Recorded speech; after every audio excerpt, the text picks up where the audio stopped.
Okay.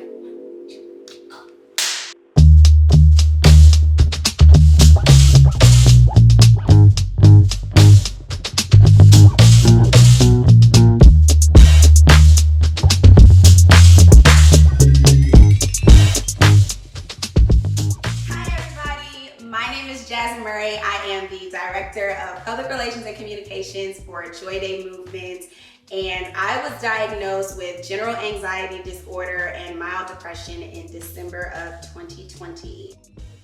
Hi, my name is Brittani, and I am the founder of JOYDAY, and I was diagnosed with depression in 2010 and anxiety a few years after that. And today we're going to be talking about mental health. So for part 2 of our mental health video series, we're going to be covering more sensitive topics today along the line of depression and suicide. So from our JOYDAY family to yours, we definitely suggest that you watch this video with a close friend, a family member, or someone who you trust and love who can help you digest the content of today. So we have these cards. Yeah.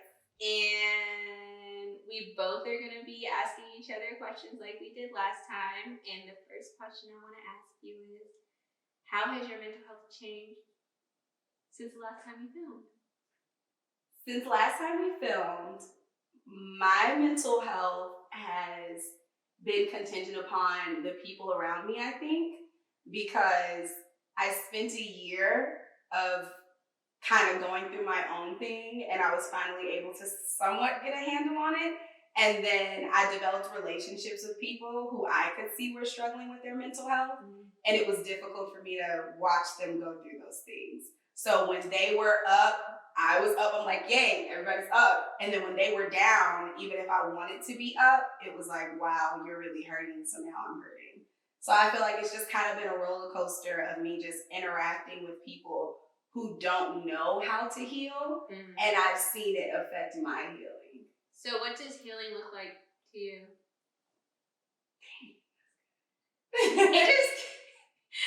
Healing to me, I think that I've learned that healing is not pretty. And it's not, I think that when people create this concept of healing, they think like candles and go to therapy and go to the sauna and get massages. And healing for me has actually been very ugly. It's sometimes very triggering, and it's a lot of mirror moments where I've had to be honest with myself when I know I do not want to be. But the upside of it is that healing for me has included a lot of like my spiritual growth and me just understanding who I am in God's eyes. And that's probably been like the key thing for me in healing. Yay! What does healing look like for you? Healing to me is listening to my intuition instead of listening to my heart. Because sometimes like I find myself in patterns, right? Like I think that's the biggest thing I've been healing from, like patterns. Healing from patterns and like realizing the patterns in certain types of people, because sometimes it's a type of person that's showing up in a different, literal body. Like it's a whole new person, but not really. Yeah. I think healing for me is just trusting myself. Last year, a lot of people told me, and none of them were connected, so I know it's God. They would always say, Morgan, you need to trust yourself.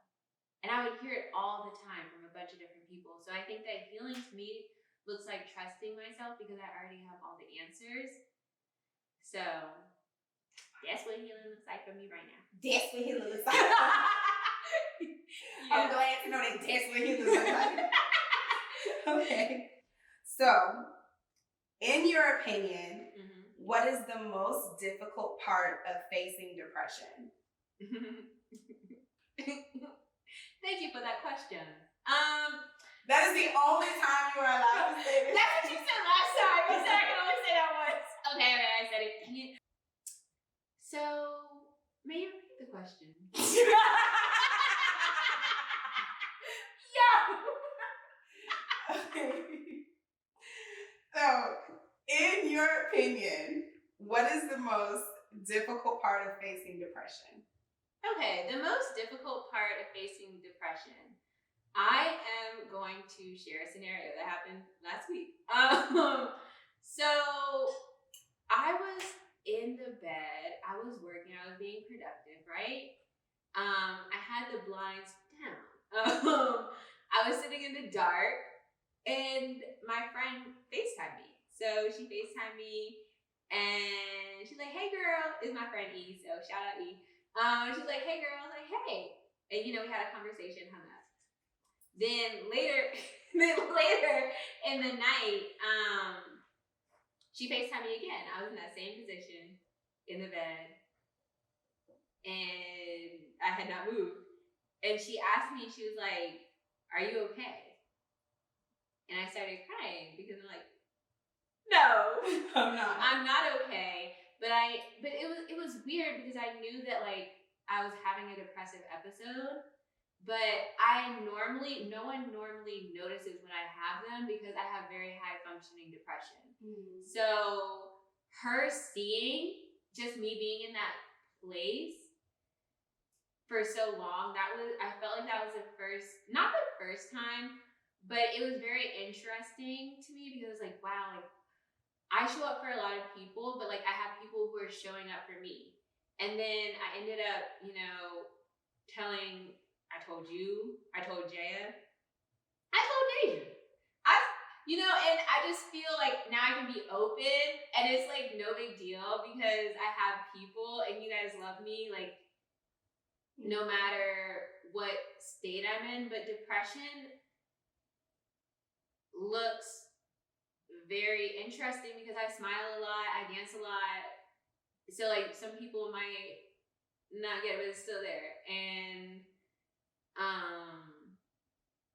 also with everything that was happening, I don't want to mispronounce her name. Chesley, yeah, everything that happened with Chesley, I do believe that that affected me. Obviously, it did affect me because I've had those same thoughts, right? You just said like 500 things I'm trying to unpack. No, it's not bad. I'm just like, my brain is literally over here like exploding because I'm like, that was good. But that was good too. Pause. You said something about high functioning depression, and I read something, and I have to pull it up because I was just like, everybody's clearly in the same place right now. Like everybody gets it. Everybody is able to read the room. Thank God, because I can't stand tone deaf people. But somebody started a conversation on Twitter where they were saying, like, can we talk about Black women and high functioning depression?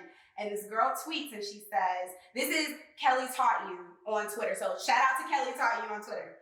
But she says, high functioning depression as a Black woman is so scary because not only are we conditioned to carry the weight with grace, but no one actually knows that you're not okay. So even if you say something, people aren't alarmed because you don't present as someone who's falling off the deep end.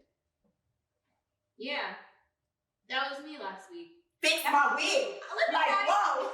That's not even me just last week. That's me a lot of weeks. Okay, like I had said last year, I had opened up to a lot of people saying that like I was operating on, I think it was like, what did I say, like 30%? What was it? 35%. Yeah, I was only working at 35%. I was not doing more than 35%. Like I was nowhere close to 100%, and I was already, I accomplished a lot last year. You know. So it's just like I did all that, and I wasn't even okay. Exactly. So imagine how great you could be if you actually had the resources or the environment where you felt like you were okay. Exactly. But even her saying like, people pretty much don't even take you seriously until they can physically see that you're somehow falling off the deep end. And it just reminded me so much of the situation with Chesley, because I'm like, everyone looks at this girl and they're like, oh, she's beautiful, she has this, she's so successful, everything must be okay. And no one looked at like the smaller ways that she clearly was asking for help, and I'm not gonna say no one took it seriously because I really don't know the details of that situation, and some of us will never know. But people didn't even want to bring light to some of the struggles that she had and some struggles that are like so many other people, until this girl unfortunately died by suicide. And it's like, why does it take someone falling off the deep end for us to now want to address the obvious? And then I think it's also like, we talked about tone deaf people and like not seeing them. But one of the reasons I had to leave the internet during that time was because people were like, "Oh, she's so pretty, like can't believe that happened."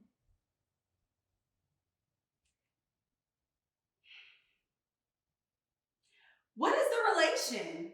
Like, you know what? I remember when the news broke, and for some reason, like I always end up catching news before like everyone else on my timeline does. Like I don't know if that's the publicist in me, but like I vividly even remember like when Kobe died, and I saw it and I reposted it, and people were like sending me DMs like, "Why would you repost something that's clearly a lie?" And then 5 minutes later, it all blew up, and they were like, "This isn't a lie," and I'm like, "Why would I repost something that's not true?" But it happened. I reposted it and I sent it to some of my friends, like people who like we were all in the pageant world. So like we all were somehow just like connected to that community that Chesley was in. And one of my mentors who I went to Spelman with, shout out to my Spelman sister Kayla, she sent me a voice note, and this was at the same time that I had sent the article to you. Me and you are here. Yeah. We are simpatico. Okay? We are. And so me and you are like literally breaking down like in DMs, sending voice notes, and Kayla was like, "Are you like, what do you need from me right now?" She didn't ask, "Are you okay?" Because I think she just understood like, "No, I'm not okay." But she was like, "What do you need from me right now?" And I said, "Honestly, I don't know, because I'm shocked. Like I don't know how to sort through my thoughts. I don't know how to dig into my subconscious right now and even figure out what I'm feeling." And she called me. Now I'm on the phone with Kayla, and I can literally hear, she's a professional backup dancer. She's all the way in LA. Yes, LA. She's so successful. She's a professional background dancer for Saweetie right now. Come on, Saweetie. Yes. But I can hear her literally on set, like she's working. Wow. And she took time out to call me, and she was just like, "Get off social media right now." And I was like, "I can't do that. Like I'm a publicist. I can't do that." She said, "Jasmine, I've known you for years. Like, I know your history with depression and suicide. I know right now you don't need to see this. I know that it's triggering you, and I know that you need to be around people who can hug on you and just love on you, but like, you need to get off social media." And then I got off the phone with her, and I think that's when me and you were still like talking back and forth. But that whole night, I was just breaking down, like hysterical. Like, and part of it was like, I'm crying because I'm thankful that I have someone who sees me and sees what I need when I don't know what I need. And then the other part of me was crying because I'm like, how many other people are struggling and they don't have people around them that can see them like that? And I just felt like an overwhelming sense of just like gratitude, but at the same time, I was depressed in that moment just for everyone else who was like hurting by this, but doesn't have someone that can just call them and be like, "I got you." Yeah.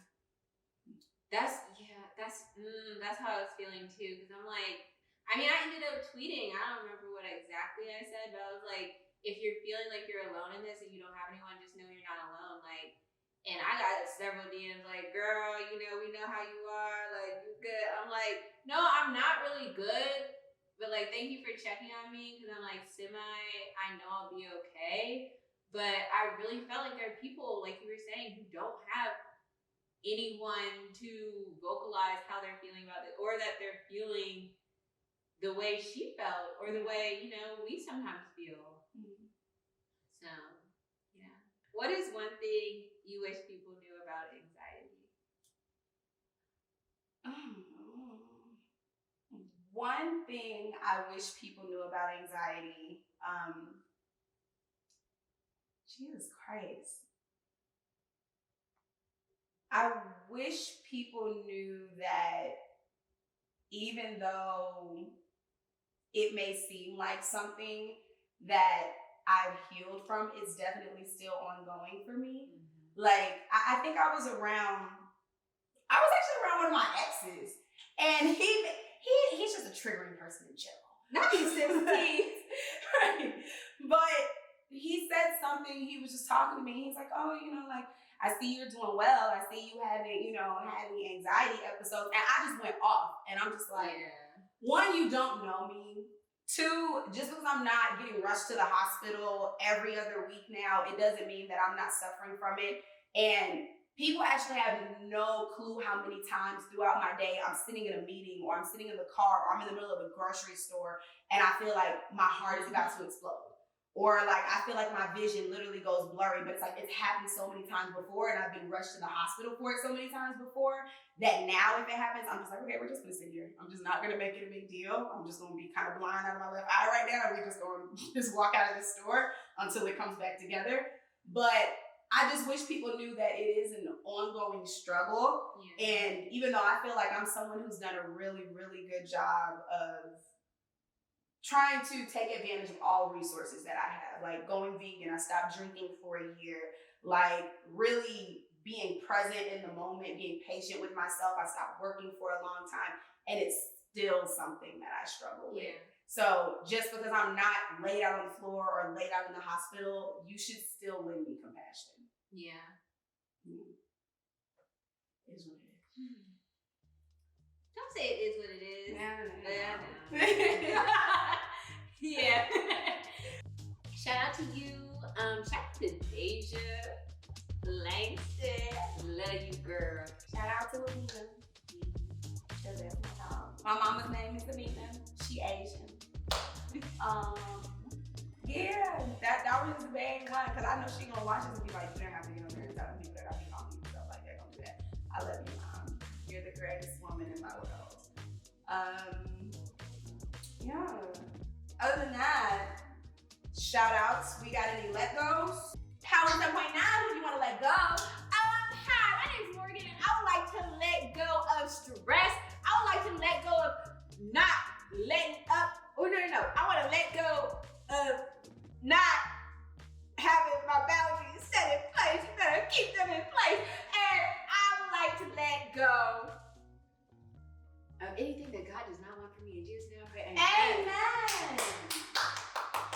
You just got let go. My name is Jasmine, and I want to let go of. I got the stage. I want to let go of. That ex that put me in an abusive relationship. You just got let go. Any demon of anxiety or depression. You just got let go.